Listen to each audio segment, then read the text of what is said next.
Toi aussi t'en as marre de subir ta vie, de subir le choix des autres, et que t'as envie de vivre pleinement en faisant tes propres choix, en jouant selon tes règles, alors ce podcast est fait pour toi.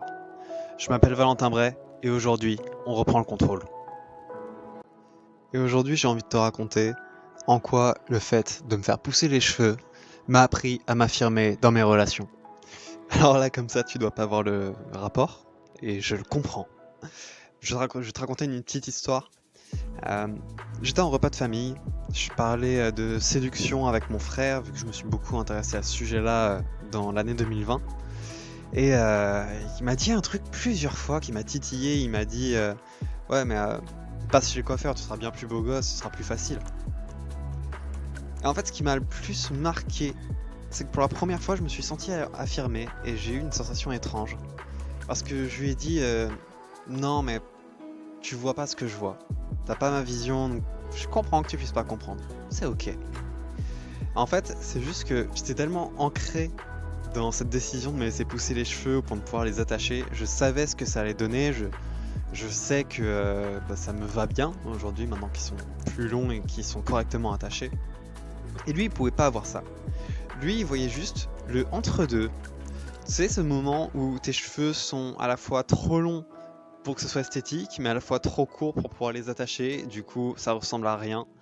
Très franchement, à ce moment-là de ma vie, mon visage géométriquement était approximatif, qu'on se le dise. Mais le fait de savoir pourquoi je laisse pousser les cheveux, en quoi ça me démarque au niveau de mon identité, qu'est-ce que ça communique sur moi, le fait de me visualiser à l'avenir pouvant les attacher, le fait de pouvoir visualiser l'impact que ça a auprès des filles, par exemple dans le cadre de la séduction, fait que sa remarque, elle m'a pas touché. Et j'avais presque de la compassion pour lui, quelque part, de me dire, mais il voit pas ce que je vois. Cette histoire, elle est intéressante parce que c'est possible qu'aujourd'hui, tu aies un projet, soit en tant qu'artiste, en tant qu'entrepreneur, en tant que personne en reconversion professionnelle.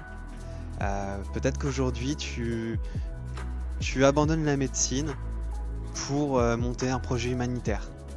Et que des personnes autour de toi te prennent pour un fou parce que tu lâches des choses qui à leurs yeux sont bien, mais qui à tes yeux sont une pénitence, pour aller vers quelque chose qui à leurs yeux est incompréhensible parce que ça ne rapporte pas d'argent, mais qui à tes yeux sont importants parce que ça nourrit ton système de valeurs.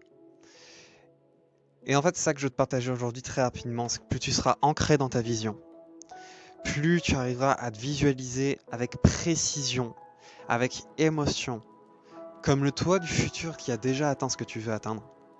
Plus tu seras capable, en dehors de tout le côté neurologique qui est intéressant et du côté passage à l'action, tu seras capable de t'affirmer auprès des autres. Il ne s'agit pas, en fait, d'imaginer le futur. Il s'agit en quelque sorte de distordre la réalité et d'aller dans le futur, le voir et revenir.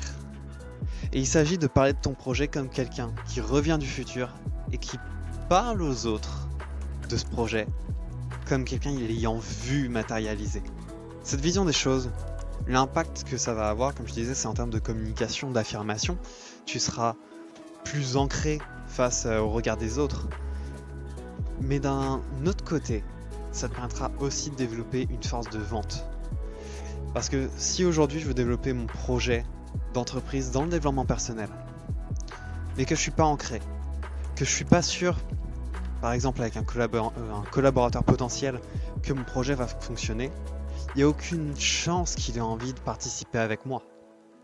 Alors que si je reviens du futur, je sais que ça va se matérialiser, et je lui propose de faire partie de l'aventure, mais je sais que ce soit avec lui ou un autre, l'aventure se fera. À ce moment-là, j'aurai beaucoup plus de chances que la personne accepte de travailler avec moi. Donc, prends une de tes visions, un de tes objectifs, un de tes rêves, et juste ferme les yeux. Il y a des méthodes beaucoup plus précises, mais on va faire l'exercice très rapidement. J'avais pas prévu, je suis en improvisation totale. Mais juste ferme les yeux.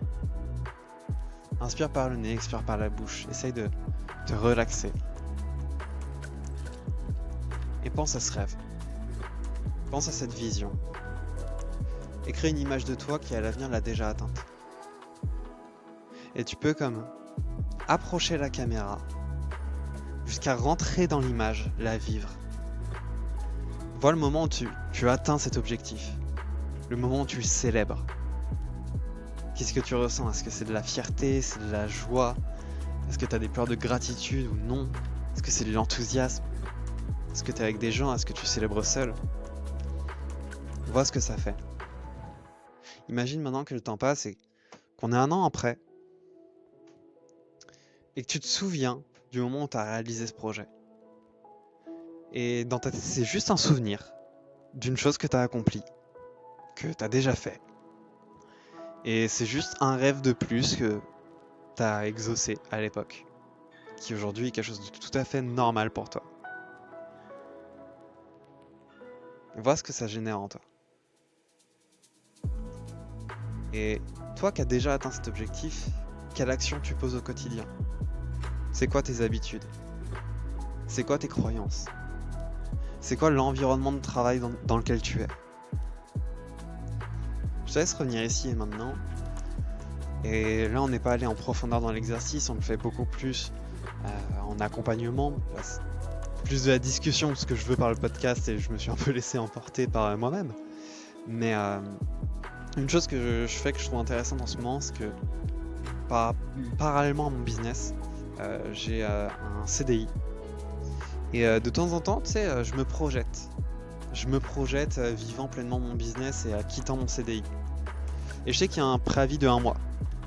Et du coup, ce que je fais, que je fais aussi bien pour m'amuser que parce que c'est un intérêt en termes motivationnels, neurologiques, c'est que quand je me projette au moment où je dépose mon préavis, bah des fois, je rentre du taf et je me dis « Ah putain, je me souviens d'il y a 1 mois quand j'ai déposé mon préavis pour quitter ce CDI.